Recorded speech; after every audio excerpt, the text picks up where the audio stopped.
भंडारा पवनी विधानसभा क्षेत्र से निर्दलीय उम्मीदवार भंडारा शहर में मुरशुंड गणेश मंदिर में दर्शन लेकर पूजा पाठ करने, फूलमाला अर्पण करके प्रचार सभा का नारियल फोड़कर निर्दलीय उम्मीदवार मनोहर खरोले ने कंप्यूटर चुनाव चिन्ह का प्रचार की शुरुआत की।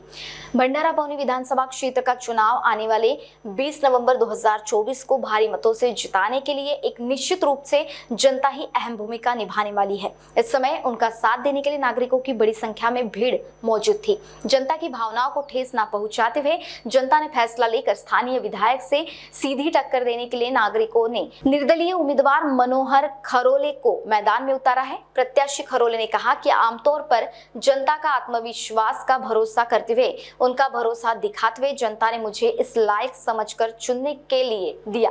एक सच्चे आदमी की तरह भरोसा दिखाऊंगा और मैं अपने प्रतीक भंडारा विधानसभा मतदार संघ का विकास करने मौका देना चाहिए, यह मनोहर खरोले ने कहा।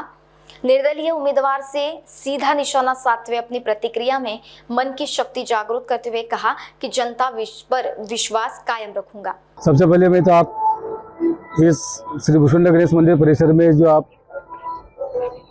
उपस्थित है, मैं सबसे पहले मैं श्री मुरशुंड गणेश मंदिर में श्री मुरशुंड गणेश महाराज जी के चरणों में साष्टांग नमस्कार करता हूं और उनके आशीर्वाद से भंडारा विधानसभा 61 इसके लिए मैं आज अपक्ष उम्मीदवार करके श्री मनोहर खरोले भंडारा विधानसभा और पवनी विधानसभा क्षेत्र के लिए मैं अपक्ष करके उम्मीदवार बन के मैं खड़ा हुआ हूँ। और मेरा बहुत चिन्ह है, मेरा निर्णय चिन्ह है संगणक कंप्यूटर। मैं आज करीब में भंडारा विधानसभा क्षेत्र का मैं पूरा दौरा कर चुका हूं और मैं 35 से 40 साल से मैं राजकारण में हूं और 35 से 40 साल राजकारण में रहने के बाद में मैंने करीब मैं 35 साल से मैं जन सेवा सामाजिक संगठन के अंदर में रह के काम किया हूँ। 2009 में भी मैंने पहले शिवसेना से मैंने टिकट मांगने की मैंने कोशिश की थी, मगर पार्टी के अंदर में कुछ पैसे का कुछ खेल होने की वजह से और गरीब कार्यकर्ता होने की वजह से मुझे टिकट देने में नहीं आई और पैसे के बल के ऊपर में यहाँ के कुछ हमारे कुछ पदाधिकारियों ने पैसे का व्यवहार करके उनको किसी बाहर के आदमी को लेकर टिकट दी गई और उनको टिकट देके उनको आमदार बनाने में आया। और उसके बाद में मैं 2014 में मैंने फिर महाराष्ट्र नवनिर्माण सेना के माध्यम से मैंने टिकट लेकर आई। उस वक्त में भी ऐसा लग रहा था कि यहाँ का वातावरण हमारे फेवर में जाएगा, लेकिन यहाँ के स्थानीय आमदार ने हमारे कार्यकर्ताओं को पैसे का लालच देके हमसे दूर करने की कोशिश की और कार्यकर्ताओं को बहुत बड़ी लालच देके उसने हमसे तोड़ने की भी कोशिश की। उसके बाद में मैं 2021 में मैं जिला परिषद क्षेत्र के अंदर में मैं हमारी जिला परिषद से मैं खड़ा हुआ हूँ। आखिरी के दिन में मेरी भारतीय जनता पार्टी से मैंने टिकट मांगी थी, लेकिन आखिरी के दिन मेरी टिकट काटने में आई। वहाँ पर भी पैसे का बहुत बड़ा झोल हो गया है, 1-2 करोड़ रुपए का वहाँ पर इन लोगों ने सेटिंग की है और मेरी आखिरी के दिन मेरी टिकट काटने में आई। टिकट काटने के बाद में मैंने मेरे कार्यकर्ताओं से जब मैंने चर्चा की तो कार्यकर्ताओं का एक ही कहना था कि अभी अपन लोगों ने काफ़ी दिनों से मेहनत करते आ रहे और मेहनत के ऊपर में आपके क्षेत्र के लोग बोलते हैं कि अभी आप टिकट नहीं मिली तो चलेगा, लेकिन आप हिम्मत नहीं आ रहा हो, आप अपक्ष में फॉर्म डालिए। और फॉर्म डालने के बाद में मुझे ऐसा लग रहा था कि मेरे कार्यकर्ता वगैरह मेरे साथ में रहेंगे और साथ में भी थे, लेकिन ऐन समय के ऊपर में हमारे कार्यकर्ताओं को भी पैसे के लालच देके उनको तोड़ने में आया। आखिर में मैं अपक्ष उम्मीदवार करके मैं खड़ा रहा। मेरे साथ में मेरे कार्यकर्ता मेरे साथ में हिम्मत से ताकत से मेरे साथ में थे, उनको भी काफ़ी कोशिश की गई, उनको लालच देने में आया। लालच देने के बाद में भी जो टूटने थे वो टूट गए, जो बिखरने थे बिखर गए, लेकिन जो साथ में थे वो साथ में रहे। आखिर में हमारी जिला परिषद क्षेत्र के लोगों ने मुझे बड़ी हिम्मत के साथ में मुझे 2200 मतदान देके बहुत अच्छी हिम्मत दी मेरे को और बहुत अच्छा साथ भी दिए। अभी 2024 का इलेक्शन मैं अभी भंडारा विधानसभा से मैं जो खड़ा हूँ, आज 30 से 35 साल से मैं जो सामाजिक संगठन में काम कर रहा हूँ, राजकारण के अंदर में काम कर रहा हूँ, लोगों की जन सेवा की है। लोगों से काम करते समय में किसी की भी हम लोगों ने चाय की भी अपेक्षा नहीं रही, किसी की पैसे की भी अपेक्षा नहीं की है।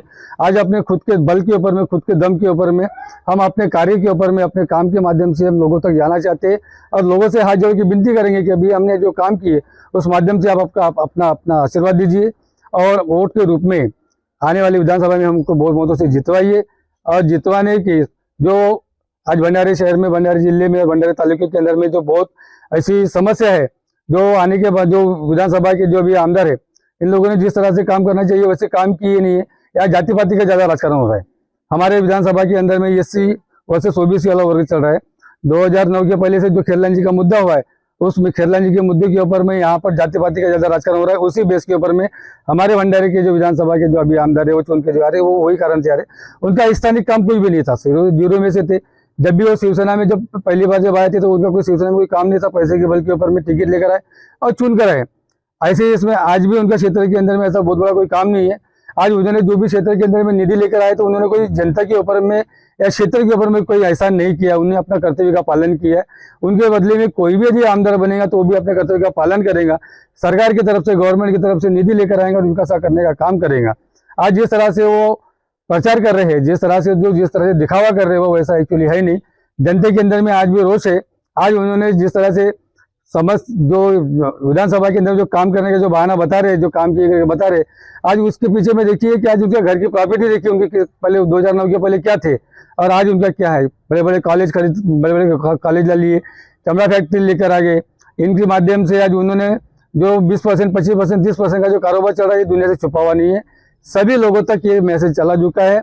और आज जनता यही चाहती है कि भंडारा स्थानीय होना चाहिए, स्थानीय कार्यकर्ताओं को इसका लाभ मिलना चाहिए, स्थानीय कार्यकर्ता ने आगे बढ़ना चाहिए। आज जो कोई भी कैंडिडेट है बाहर का आया हुआ है, कुछ कैंडिडेट यहाँ पे उनका विरोध चल रहा है। ऐसे इसमें मैं पूरे भंडारी विधानसभा क्षेत्र के माता भगिनी और मेरे दोस्तों से मैं यही विनती करूंगा कि आप हम अपक्ष उम्मीदवार को यानी मुझे मनोहर खरोले को मेरा जो वोट चिन्ह है कंप्यूटर संगणक, इसको आप बहुमतों से मतदान देके हमको भी जनसेवा करने की संधि मिले। यही आशीर्वाद लेके मैं आप लोगों से मैं विनती करूंगा कि आप भी हमको मीडिया के माध्यम से सहकार्य करें, मदद करें। मैं यही बोल के अपने दोनों शब्द यही समाप्त करता हूँ। जय हिंद, जय महाराष्ट्र। महान्यूज 7 के लिए कृष्णा बावनकुड़े, भंडारा। क्या आप भी पाइल से परेशान हैं? क्या इलाज करने के बावजूद भी आपकी पाइल से जुड़ी समस्याएं दूर नहीं हो रही हैं? तो जड़ से खत्म करने की चिंता अब छोड़िए, क्योंकि अब Arogyam clinic and piles relief centre में होगा लेजर टेक्निक से आपका इलाज। बिना तकलीफ से लेजर टेक्निक और दूरबीन द्वारा इलाज, बिना ऑपरेशन, हर्निया, अपेंडिक्स जैसे इलाज अब दूरबीन द्वारा। आरोग्यम में इलाज पर बड़ी छूट, पहले आए और बेहतर इलाज पाएं। हमारा पता प्लॉट नंबर 29, डोए लेआउट, जिंगाबाई टाकली, मानकापुर, नागपुर।